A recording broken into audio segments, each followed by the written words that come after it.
नमस्ते सबैजनालाई म तामाङ ब्रो ब्लगमा अ, आज चाहिँ सानो म भिडियो बनाउन खोजिरहेको छु आफ्नै घरबाट बसेर भिडियो बनाउन खोजिरहेको छु धेरै दिन पनि भयो मैले खासै भिडियो हाल्नु नपाएर अलिकता भनौँ न अब मुखमा अलिकता समस्या परेको थियो त्यही कारणले जिब्रोमा अलिकता भनौँ न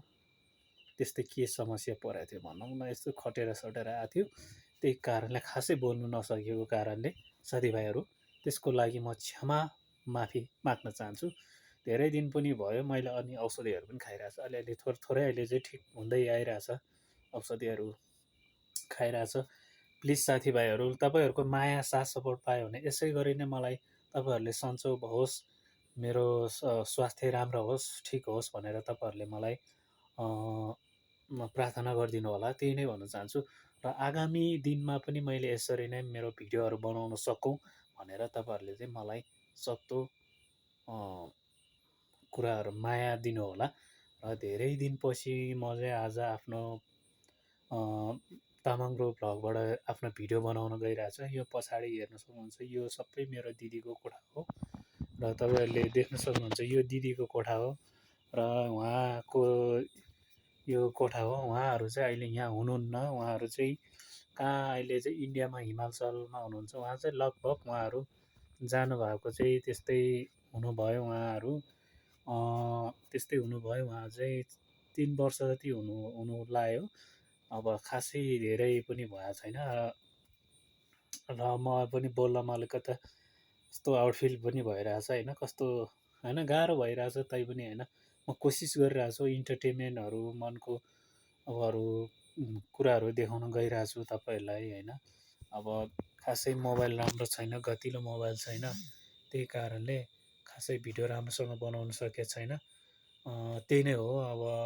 भिडियोहरू आउँछ राम्रो राम्रो नराम्रो आउँछ तपाईँहरूले सक्दो कमेन्ट गरिदिनु होला त्यस्तो नराम्रो कमेन्ट चाहिँ नगरिदिनु होला तपाईँहरूकै लागि भनेर मैले आज यो आफ्नो घरबाट भित्र बसेर मेरो त नभनौँ दिदीको छाप्रोको घर हो यो अनि सक्दो अब यो छाप्रोलाई चाहिँ मैले अब केही दिनपछि छोडेर जानुपर्ने अवस्था हुन्छ र म चाहिँ 4-5 वर्षको लागि चाहिँ म विदेश जानुपर्ने भएको छ अहिले चाहिँ म विदेश जानुको कारण चाहिँ के भने मेरो आर्थिक स्थिति कमजोर भएर म चाहिँ विदेश जानुपर्ने बाध्यता भइरहेछ साथीभाइहरू त्यही भएर अनि यहाँ बसेर पनि खासै केही मैले पार लागेको देखेन होइन त्यही भएर जानै पर्ने मेरो दिन आयो त्यही भएर म जानै पर्ने भयो त्यही भएर के गर्ने अब नेपालमा बस्नु त मन थियो तर के गर्ने अब बाध्यताले भए पनि जानुपर्ने भएको छ त्यही भएर सक्दो तपाईँहरूको मलाई सपोर्ट दिनु पऱ्यो विदेशमा गएर पनि अहिले म चाहिँ कुन देशमा जान लागेको छु भनेर भन्नु खोज्दाखेरि चाहिँ तपाईँहरूलाई म अहिले भन्न चाहदिनँ त्यो देशको नाम तपाईँहरूलाई सरप्राइज दिन चाहन्छु वहीँ पुगेपछि गएर भन्नेछु यो देशै हो भनेर म तपाईँहरूलाई वहाँ पुगेपछि म त्यस्तै यस्तै भिडियोहरू ल्याउनेछु भ्लगहरू बनाउनेछु तपाईँहरूलाई मेरो भ्लगबाट तपाईँहरूलाई भन्नेछु अहिले चाहिँ यो कुराहरू म खुलाउन चाहन्न त्यति नै हो भन्न चाहन्छु है खासै यति नै हो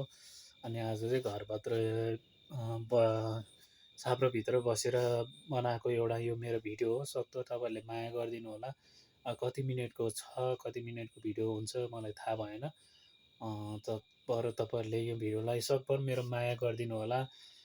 म चाहिँ अब यो केही समयको लागि काम गर्नको लागि चाहिँ म अहिले विदेश जान लागेको छु 4-5 वर्षको लागि अब राम्रो हुँदै गयो भने मैले त्यहाँ पनि भिडियोहरू बनाएर यसमा भ्लगमा तपाईँहरूलाई भन्नेछु होइन बिस्तारै बिस्तारै भन्नेछु भर्खर भर्खर सुरुवात हो कसरी के गर्नुपर्छ भने केही कुरा थाहा छैन सिक्न खोजिरहेको छु त्यही भएर तपाईँहरूको सपोर्ट चाहिन्छ माया चाहिन्छ त्यही नै हो अरू त केही भन्न चाहन्छु त्यति हो छोटो भिडियो घरभित्रै बसेर मैले आज बनाएको छु होइन यदि राम्रो लाग्छ यदि राम्रो लाग्दैन होइन बोल्नमा अलिक केही समस्या परेको छ भने तपाईँहरूले मलाई कमेन्ट गरेर यस्तो गर्नुपर्छ है यसरी सुधार्नुपर्छ तपाईँको बोलीमा भनेर भन्नु होइन अहिले बोल्नमा निकै अलिक कस्तो गाह्रो भइरहेको छ कि मलाई त्यही भएर म अलिकति जिउमा अलिक खटेरा पनि आइरहेको छ त्यही भएर बोल्नमा अलिकति गाह्रो परिरहेको छ मलाई त्यही पनि औषधिहरू यहाँ त यहाँको औषधि लानु पाउँदैन भनिरहेको छ डक्टर साहबले यहाँको एयरपोर्टमा लानु दिँदैन भनेर वहीँ पुगेर म किन्नेछु औषधिहरू अरू हरेक कुराहरू किनेछु वहीँ पुगेर। त्यसको लागि तपाईँहरूको माया साथ सपोर्ट चाहिन्छ भन्दै यति नै हो मेरो घरभित्रको भिडियो तपाईँलाई यहीँ देखाउनु खोजेको। यस्तै छ अब मेरो त घर म बस्नेसम्म यो मेरो घर हो। अब छोडेर गएपछि चाहिँ अर्काको हुन्छ, यो दिदीहरूको हुन्छ। उहाँहरू चाहिँ अर्को वर्ष आइपुग्नुहुन्छ र म चाहिँ विदेशमा लाग्नुपर्ने हुन्छ।